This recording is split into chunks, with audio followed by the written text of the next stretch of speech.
Hello friends. आज फिर हम फूड न्यूट्रिशन माल न्यूट्रिशन से रिलेटेड जो क्वेश्चन है वो सॉल्व करते हैं। ओके, तो इससे पहले का जो वीडियो था उसमें हमने अराउंड 20 क्वेश्चंस किए थे। आज हम और करते हैं। ठीक है, कोशिश करेंगे कि 50 क्वेश्चंस हो जाए हमारे। तो ये बताना है कि आपको कौन सा मिनरल जो है वो इंसुलिन की एक्टिविटी को इंक्रीज करता है। इंसुलिन एक हार्मोन होता है जो पेनक्रियास ग्लैंड से निकलता है। तो इसका आंसर होगा फ्रेंड्स क्रोमियम। इंसुलिन ध्यान रखना, जो पेनक्रियास जो ग्रंथि होती है वहां से निकलता है, शुगर को कंट्रोल करता है। अगला क्वेश्चन है कि इसमें से कौन सा जो फूड है वो फैट की मात्रा उसमें बहुत ज्यादा है। तो इसका आंसर होगा फ्रेंड ब्राउनीज। ठीक है, ब्राउनीज जो होती हैं वो typically contain ingredients like butter and chocolate, जो कि बहुत ज्यादा होते हैं फैट्स में। अगला क्वेश्चन है कि which of the following medication में reduce signs and symptoms of mild egg allergy. तो इनमें से कौन सा है जो एग की एलर्जी को कम कर सकता है। एंटीहिस्टामिन्स जो होते हैं वो माइल्ड वाले। अगर बहुत ज्यादा एलर्जी है तो फिर हमको इपेनफ्राइन लेना पड़ता है। ओके, अगला है कि अगर कोई इंडिविजुअल है जो इस सिगरेट पीता है तो उसको कौन सा विटामिन एक्स्ट्रा लेने की जरूरत पड़ेगी। तो विटामिन सी है, जिसमें मैंने आपको बताया था कि एंटी ऑक्सीडेंट प्रॉपर्टीज होती हैं और इसको एक्सकॉर्बिक एसिड भी बोलते हैं। एक विटामिन ई होता है फ्रेंड्स, उसमें भी जो है विटामिन ई में भी एंटीऑक्सीडेंट प्रॉपर्टी होती है। Vitamin C is also beneficial for the production of collagen, जो कि स्किन के लिए बेनिफिशियल होता है। ओके, आगे देखते हैं कि हाइपरटेंसिव जो पेशेंट होते हैं जिनका हाई बीपी होता है उनको कौन सी डाइट बताई जाती है। तो इसका आंसर है DASH डैश डाइट। तो ये होता है dietary approach to stop hypertension. ठीक है, फुल फॉर्म भी आपको याद रखना है। अगला बताना है, ये क्वेश्चन बहुत अच्छा है। इसमें पूछा है कि what is the condition characterised by deficiency of calcium, जिसमें कि बोन्स जो है वो कमजोर हो जाते हैं और ब्रिटल हो जाते हैं। ब्रिटल मतलब जल्दी से फ्रैक्चर हो जाता है। तो इसका आंसर होगा फ्रेंड ओस्टियोपोरोसिस। ध्यान रखना, इसका भी तो आपको पता है विटामिन सी की कमी से होती है। एनीमिया आपको पता है कि जो आयरन की कमी से, हेमोग्लोबिन से, ब्लड से रिलेटेड डिसऑर्डर है। ठीक है, अभी ओस्टियोपोरोसिस और रिकेट्स जो है, ध्यान रखना ये दोनों हड्डियों से संबंधित रोग है। इन दोनों में फर्क क्या है फ्रेंड्स। तो ओस्टियोपोरोसिस क्या होता है, ये रिकेट्स क्या होता है पहले ये देखते हैं। ये रिकेट्स विटामिन डी की कमी से होता है और ये कब होता है फ्रेंड्स, जब एक ग्रोइंग चिल्ड्रंस में होता है। ठीक है, ग्रोविंग चिल्ड्रन में, बच्चों में हो जाता है और फिर उनमें हमेशा के लिए वो हड्डी जो है प्रॉब्लम माल फंक्शन हो जाती है। ओस्टियोपोरोसिस एक एज के बाद होता है। ठीक है, और इसमें क्या होता है कि जो बोन है वो बोन की जो डेंसिटी है वो कम होती है और उसमें से जो कैल्शियम है वो निकलता जाता है, तो बोन बड़े कमजोर हो जाते हैं। ओके, अगला क्वेश्चन है हमारा, ये एनीमिया लिखा है देखिए कि anaemia is a condition characterised by decrease in the number of RBC. This is the proper more proper explanation. ठीक है, ठीक है। अगला क्वेश्चन है आपका कि during periods of inadequate calcium intake body में ड्रॉ कैल्शियम स्टोर्ड इन। तो जो अगर ऐसा होगा कि आप कैल्शियम ज़्यादा नहीं दे रहे हो तो आपकी जो हड्डियां हैं वो कमजोर हो जाएंगी, क्योंकि बॉडी को कैल्शियम की जरूरत है दूसरे रिएक्शंस के लिए। तो बॉडी कैल्शियम कहाँ से निकालेगी, वो आपकी हड्डियों से निकाल लेगी। आगे है फ्रेंड कि कौन सा जो रोल है कैल्शियम बॉडी ब्लड क्लॉटिंग में क्या रोल प्ले करता है। तो ब्लड क्लॉटिंग में क्या होता है फ्रेंड, विटामिन के इन्वॉल्व होता है और भी बहुत सारे फैक्टर्स इन्वॉल्व होते हैं। तो वो क्या होता है कि एक के बाद एक के बाद एक चालू होता है, फिर दूसरा, फिर तीसरा, ऐसे करके चालू होते हैं। तो इनमें क्या होता है फ्रेंड, जो कैल्शियम होता है ना, वो कैल्शियम है उस क्लॉटिंग फैक्टर को एक्टिवेट करता है। तो कैल्शियम एक्टिवेट्स क्लॉटिंग फैक्टर्स। ठीक है, इसको कोगुलेशन कास्केट भी बोलते हैं। मतलब एक के बाद एक वो सारा कुछ शुरू हो जाता है।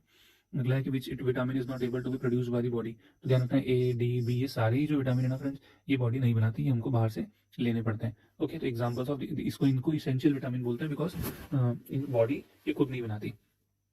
ठीक है, तो आपको ये पता है डी जो है हमको सनलाइट से मिलता है, बॉडी में रिएक्शन होती है। के जो है ब्लड क्लॉटिंग के लिए जरूरी है और वेजिटेबल ग्रीन लीफी वेजिटेबल से मिलता है। बी कॉम्प्लेक्स हमने देखा, B1 को थायमिन बोलते हैं, B2 राइबोफ्लेविन, B3 नाइसिन, अभी पढ़ेंगे इसके बारे में। B5 पेंटोथेनिक एसिड, देखो B5 5 और ये पेंट 5, तो ये याद हो जाएगा। B6 पीरियडॉक्सिन अभी पढ़ा। B7 बायोटिन जो हेयर के लिए बहुत अच्छा होता है। B9 के बारे में बताया था मैंने आपको, फॉलिक एसिड। ठीक है, B12 सबको बताया, साइनो कोबाल अमाइन। ठीक है, तो हमने इतने सारे बी कॉम्प्लेक्स देख लिए। आगे देखेंगे विटामिन ए रेटिनॉल, जो आपको पता है कौन सा न्यूट्रिएंट है जो टिश्यू एंजाइम और हार्मोन की रिपेयर और उनके फॉर्मेशन के लिए जरूरी है। तो उसका आंसर है फ्रेंड्स प्रोटीन। ठीक है, अगला क्वेश्चन है हमारा कि जो malnutrition can lead to impaired immune function. तो इम्यूनिटी को अच्छा रखने के लिए कौन से विटामिन की जरूरत है। तो ए का नाम है हमारा रेटिनॉल, के is tocopherol, D is calciferol and E is tocopherol. लिख देता हूँ मैं यहाँ पे। ए जो है आपका रेटिनॉल, इसका नाम है फाइलोक्विनॉन, और डी है जो आपका calciferol and E is your tocopherol.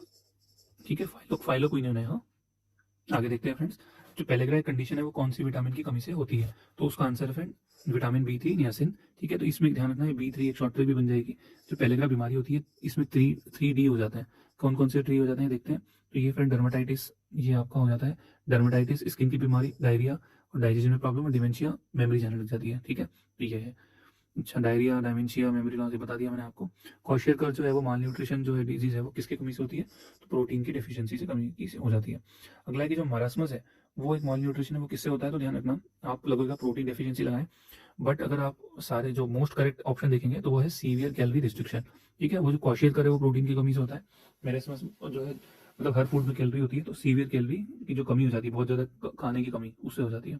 ठीक है, ग्रोथ रुक जाती है, स्टंटिंग और इस तरह से जो है चीज़ें होने लग जाती है। जैसे मसल वेस्टिंग लिखा है कि due to lack of protein and calorie body starts to break down its own muscle tissue to meet its energy needs, this result इन severe muscle wasting and general emaciated appearance, मतलब muscle का loss बहुत ज़्यादा हो जाता है, बहुत ज़्यादा पतले हो जाते हैं।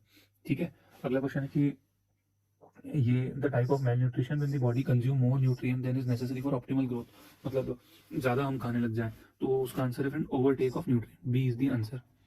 अगला है कि इसमें से कौन विटामिन डिफिशियंसी नहीं है, तो ये देखो ये इसका आंसर जो किलियोसिस है फ्रेंड्स, वो ये विटामिन B2 की कमी से होती है। बी उसमें क्या होता है कि जो होठ है ना आपके होठ के आसपास ऐसे यहाँ पे चोट से कुछ हो जाता है, वो प्रॉब्लम होने लग जाती है, तो वो है स्कर्वी विटामिन C की कमी से, ये डी की कमी से। मेरेस्मस होता है सीवियर कैलोरी डिफिशियंसी के कारण।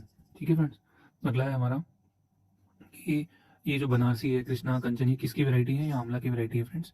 ठीक है, तो ये कल्टिवेबल वैरायटी ऑफ आंवला और बनारसी, कृष्णा, कंचन ये सब है। अगला देखेंगे कि कैल्सीफेरॉल, चॉलेकैल्सीफेरॉल किसका नाम है फ्रेंड्स, तो डी का नाम है। सी इज एस्कॉर्बिक एसिड, बी के तो बहुत सारे नाम बता दिए, ए रेटिनॉल है। ठीक है, अच्छा एक आप कमेंट में बताइएगा, पीछे मत जाइएगा, B3 का साइंटिफिक नेम बता दीजिएगा कमेंट में। ठीक है, अगला है कि विटामिन ई जो है वो कौन से फूड से मिलता है, तो ये तीनों आलमंड, एवोकाडो, स्पिनच, इन सबसे मिलता है। ठीक है, अगला है कि which eating disorder is characterized by self imposed starvation and excessive weight loss, तो इसमें क्या होता है एनोरेक्सिया नर्वोसा है, इसमें क्या होता है कि ईटिंग डिसऑर्डर है जिसमें कि वेट बहुत कम हो जाता है। इसमें मतलब हम हमारे दिमाग में होता है कि हम खाएंगे तो मोटे हो जाएंगे। ठीक है, तो इसमें क्या होता है एकदम ऐसे माइंड में कुछ मेंटल ऐसा डिसऑर्डर हो जाता है और फिर बहुत वीक हो जाते हैं, मेंटल और फिजिकल दोनों तरह से। स्टंटिंग क्यों हो जाती है, स्टंटिंग फ्रेंड जब माइल न्यूट्रिशन होता है, क्रॉनिक माल न्यूट्रिशन, मतलब बहुत ज़्यादा कमी है खाने की, तो उसमें हाइट नहीं बढ़ती। ठीक है, अगला क्वेश्चन है हमारा कि विटामिन ई जो है वो कौन से सप्लीमेंट में मिलता है, तो अल्फा लिनोलिक एसिड में मिलता है। Sorry in what form is vitamin E, ये पूछा है, तो विटामिन ई कौन से फॉर्म में मिलता है, तो विटामिन ई का साइंटिफिक नेम क्या है फ्रेंड, टोकोफेरॉल। ठीक है, तो ये टोकोफेरॉल होते हैं और ये विटामिन ई है, और ये कैप्सूल सॉफ्ट जेल आपने देखा होगा, तो बहुत सारे जो बाहर जो वर्कआउट करते हैं वो भी बाहर से सप्लीमेंट लेते हैं विटामिन ई के। ठीक है, किशोरी शक्ति योजना वो किससे संबंधित है फ्रेंड्स, तो वो जो है लड़कियां हैं, जो किशोरी लड़कियां हैं, गर्ल्स हैं, उनसे रिलेटेड है, उनका न्यूट्रिशनल स्टेटस इंप्रूव करने के लिए, 11 to 18। अगला क्वेश्चन है कि what impact does the mid day meal programme aim to have on childrens health and wellbeing, तो मिड डे मील का उद्देश्य क्या है, to improve nutritional status and reduce classroom hunger. अगला है फ्रेंड्स पीएम पोषण स्कीम जो है वो कौन सी मिनिस्ट्री के अंदर आती है, तो वो आती है फ्रेंड्स मिनिस्ट्री ऑफ एजुकेशन के अंदर आती है पीएम पोषण स्कीम। तो ये जो प्रधानमंत्री पोषण शक्ति निर्माण है फ्रेंड्स, ये एक सेंट्रली स्पॉन्सर्ड स्कीम है। सेंट्रली स्पॉन्सर्ड वो होती है जो कि जिसमें कि स्टेट और सेंटर दोनों का कंट्रीब्यूशन रहता है। अगर आप देखोगे एक सेंट्रल सेक्टर स्कीम होती है, स्पॉन्सर्ड में स्टेट और जो सेंटर है वो दोनों शेयर करते हैं, और सेंट्रल सेक्टर में पूरा सेंटर का ही होता है। तो ये मिनिस्ट्री ऑफ एजुकेशन की स्कीम है फ्रेंड्स। अगला है कि आईसीडीएस स्कीम के प्राइमरी बेनिफिशियरी कौन है, तो जो आईसीडीएस स्कीम है, इन जो हमारा इंटीग्रल चाइल्ड डेवलपमेंट स्कीम है वो implemented by ministry of women and child development, integrated child development scheme. ठीक है, तो इसमें बेनिफिशियरी चिल्ड्रन होते हैं, प्रेग्नेंट वुमेन, लैक्टेटिंग मदर, ये सब होता है। ठीक है, आगे आएगा हमारा ग्रोथ मॉनिटरिंग, एक टर्म है आईसीडीएस स्कीम में, उसका मतलब क्या है कि उसका मतलब ये है कि जो मॉनिटर करना ये है ट्रैक करना बच्चे की फिजिकल ग्रोथ और उसका न्यूट्रिशनल स्टेटस, तो उसमें ट्रैकिंग होती है फ्रेंड्स। ठीक है, तो ये आईसीडीएस का मेन उद्देश्य है। ये सबसे आईएमपी क्वेश्चन है जो अभी तक जो हमने करे हैं कि जो SDG 2 है, इसमें फूड सिक्योरिटी, इसका मतलब क्या है, इसका मतलब है friends availability and accessibility of sufficient food for everyone. ठीक है, तो ये ध्यान रखना, इसका आंसर ये है। तो सस्टेनेबल डेवलपमेंट गोल 0 हंगर और फूड सिक्योरिटी से रिलेटेड है। आप बताइएगा सस्टेनेबल SDG 1 किससे रिलेटेड है। ठीक है, और ये जो डेडलाइन, अगला क्वेश्चन भी यही आ गया कि SDG 2 जो 0 हंगर है उसको अचीव करने की डेडलाइन क्या है, कि मतलब कहीं भी भुखमरी नहीं होनी चाहिए, तो इसका आंसर है फ्रेंड 2030। ठीक है, 2030 तक हमको SDG 2 को पूरा करना है।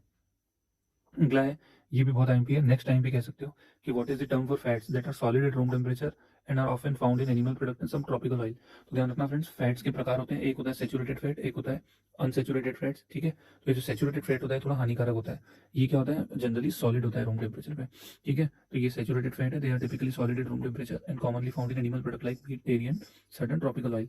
इसके बाद जो ट्रांस फैट्स होते हैं, ठीक है, और जो गुड फैट होता है उसमें आता है फ्रेंड्स आपका पॉली अनसेचुरेटेड फैट। इसमें क्या होता है, अनसेचुरेटेड मतलब इसमें डबल बॉन्ड होते हैं, ठीक है। तो ये इनमें ओमेगा 3 ओमेगा 6 फैटी एसिड ये सब आते हैं। वॉलनट जो हम खाते हैं, कुछ वेजिटेबल या फिश इसमें होता है, तो ये गुड फैट में आते हैं। ओके फ्रेंड्स, सो हमारे अब ये अगर हम देखेंगे 3 लेसन हमने किए हैं, इसमें हमने 30 क्वेश्चन किए फूड न्यूट्रिशन से संबंधित, तो हमारे अराउंड 50 क्वेश्चन हो गए। आगे हम दूसरे टॉपिक पे करेंगे question. Please like share and subscribe friend, thank you so much.